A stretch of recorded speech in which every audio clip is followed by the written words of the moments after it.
Welcome to the Real News Network. I'm Paul Jay in Washington. Joining us from Frankfurt, Germany is William F. Engdahl.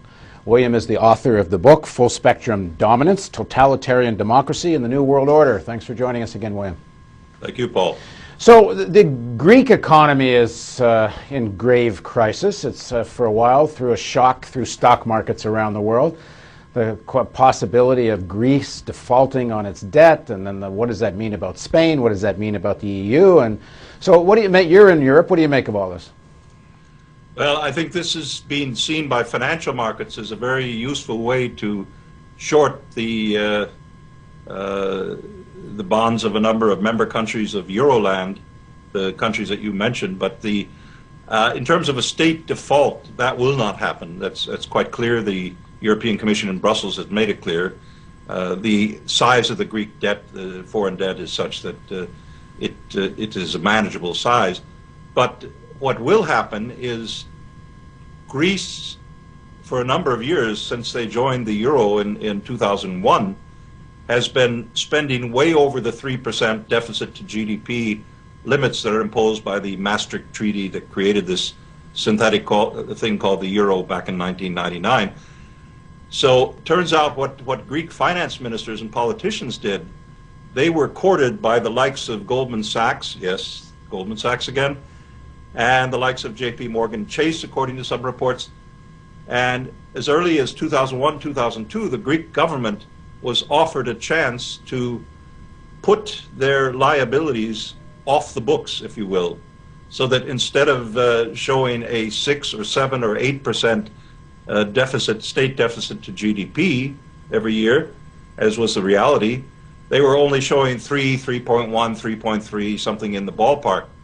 And it came out, lo and behold, around November of last year, that through the use of these complex derivative instruments that Goldman Sachs especially sold the Greek government, the actual debt to GDP, or the deficit to GDP, was 12.7%.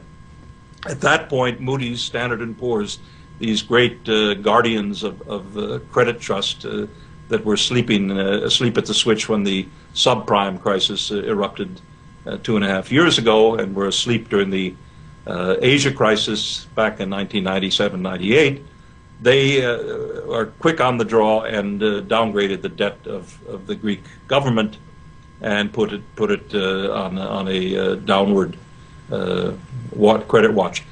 That was a godsend for hedge funds and other highly speculative investment groups around the world to short the euro, because the Greek currency is part of this multi-country currency union called the euro.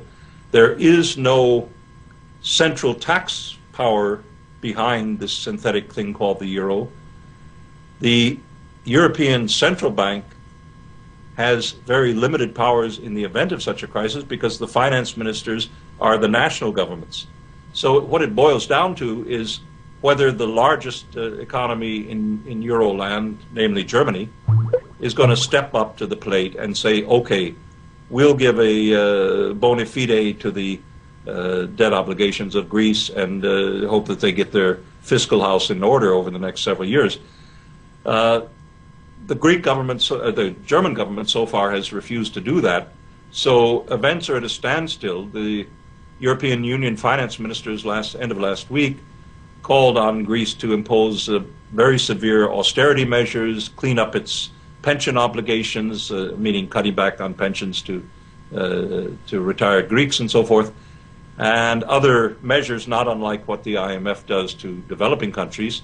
And this at a time when Greece has elected a left-of-center government that actually, in theory, would be against such things.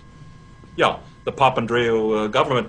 But I think they realize that they're in a no-win situation. If they don't do something very convincing, the interest rate that they're going to have to pay on their debt, and they have to refinance something on the order of 17 billion euros this year, that they just won't be able to refinance it. No secondary market will exist for Greek sovereign debt. So they've got to do something. However, the Greek populace and the trade unions in Greece have a very militant tradition, very strong tradition of trade union activism and social protests. So people are calling on going out in the streets and having rolling strikes across Greece to protest these austerity measures that they're being asked to do. So it's really kind of a Mexican standoff at this point as to what will happen. And as long as it is a Mexican standoff, the dollar miraculously is going to be strong despite the weakness of the U.S. economy and the fundamentals of the U.S. economy.